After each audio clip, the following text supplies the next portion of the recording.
What's up, YouTube? It's Boston Sport Fan 91 TGIF. We've finally done it. We made it to the end of the week. Hope everyone has a fun weekend planned. Nothing came in the mail for me yesterday. No pieces to show off.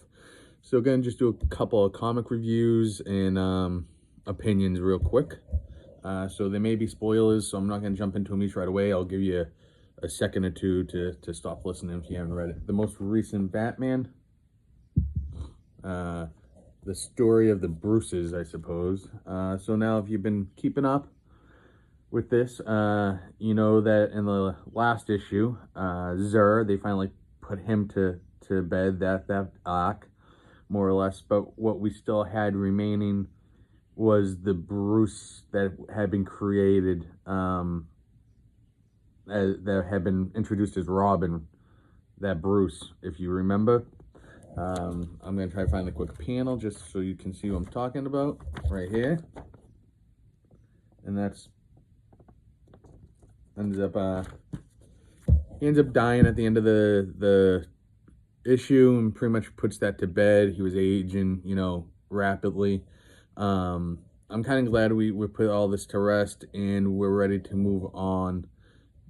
I wasn't crazy about the whole clone thing, not really my favorite, so I was glad to put that away and looking forward to what's next.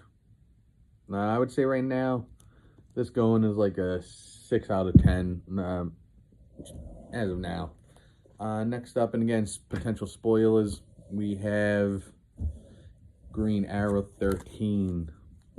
This series overall has been pretty good, like 8 out of 10 in my opinion, between just the artwork and the story and just caring about what's next.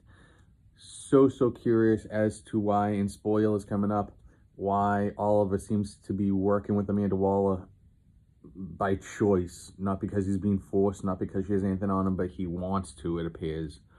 That has me very curious as to why. I don't believe for a second she doesn't have something on him, or she has the real Oliver kidnapped or something crazy like that, because you can't trust Wally, you know that.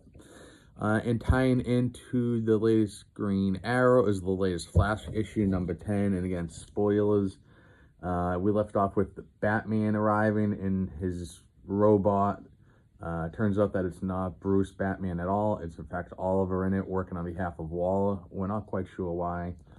The series overall here, I give it like a 6 out of 10. I have not been enjoying it. There are times where I feel like I have to reread, or you need a PhD to follow some of the stuff they're talking about, some of the words they use in the dictionary. I'm going to stick with it, but just hasn't been my favorite. Hopefully they kind of put that to bed, the Archangel stuff, and move on to something, a little more, which I think is coming with the Crown of Thorns. I think we'll start getting back to an easier story, but who knows. So, to wrap it up, Flash is all right. Batman's been all right. My favorite of the three, though, is definitely been Green Arrow. And that's about it. I appreciate you guys watching. Gonna go check out to see your videos now. Peace.